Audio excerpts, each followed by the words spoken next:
Pas ndeshjes Shqipëri-Serbi të zhvilluar së fundmi, tifozat kuqezi kanë reaguar me një deklaratë ashpër, duke dënuar ndalimin e simboleve kombëtare në stadium dhe duke akuzuar Federatën Shqiptare të Futbollit për qëndrimet e nënshtruara.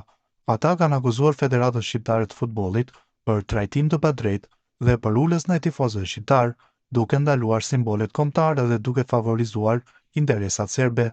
Deklarata vjen si një reagim i ashpër ndaj asaj që ata e quajnë shkelje e identitetit kombëtar, ndërsa paralajmërojnë se simbolet kuqezi nuk do të ndalen kurrë në stadiume, pavarësisht përpjekjeve të kujtdo.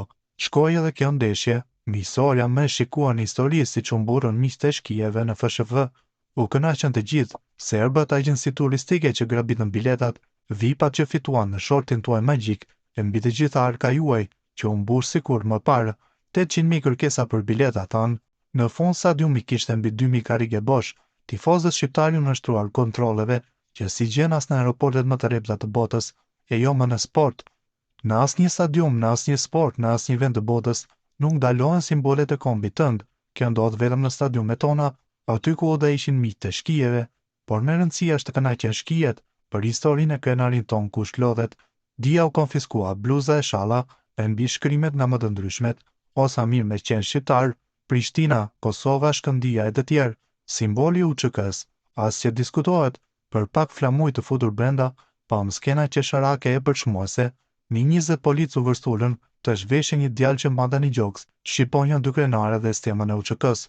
Ky krim nuk ndalohet me ligj në asnjë qytet të Shqipërisë, pse stadiumi që nga më i veçantë. Në stadiumin ton ku duhet i këndohet vendit dhe identitetit ton, simbolet tona kombëtare u trajtuan si një rrezik. Sa për simbolin e UÇK-s u përsërisim. Ne, tifozat kuqezi, marrim përsipër çdo gjop që mund t'i vendoset për të. Dërgoni faturat që sot, pra flamurin e UÇK-s nuk do ta ndalni kurrë, as ju as miqtë tuaj në Beograd, e as kush në këtë planet. E kemi shpalosur në çdo ndeshje të kombëtares, tash e 21 vite, dhe njëjtë do të veprojmë edhe nesër në Riga e në ndeshjet e radhës. Të shtunën u futëm në stadium vetëm për këtë gjë, pasi arritëm qëllimin dhe shpalosëm flamurin e UÇK-s, lëshuam përsëri stadiumin. Ju sfidojmë të na ndalni. Edhe dënimet për këtë gjë janë shpifje, siç ishte lajmi i rem për dënimin e tribunës apo shorti fars i biletave. Simbolin e UÇK-s nuk na e ka ndaluar në asnjë stadium evropian e as në 2 europianet e fundit, vetëm në Beograd e në stadiumin që menaxhoni ju. Kjo ndjenje e inferioritetit ndaj shkijeve është e paparë nga ana e FSHF-s. Të mirë, historia do t'ju mallkojë gjaku i mirë a dëshmorëve që luftuan nën atë simbol.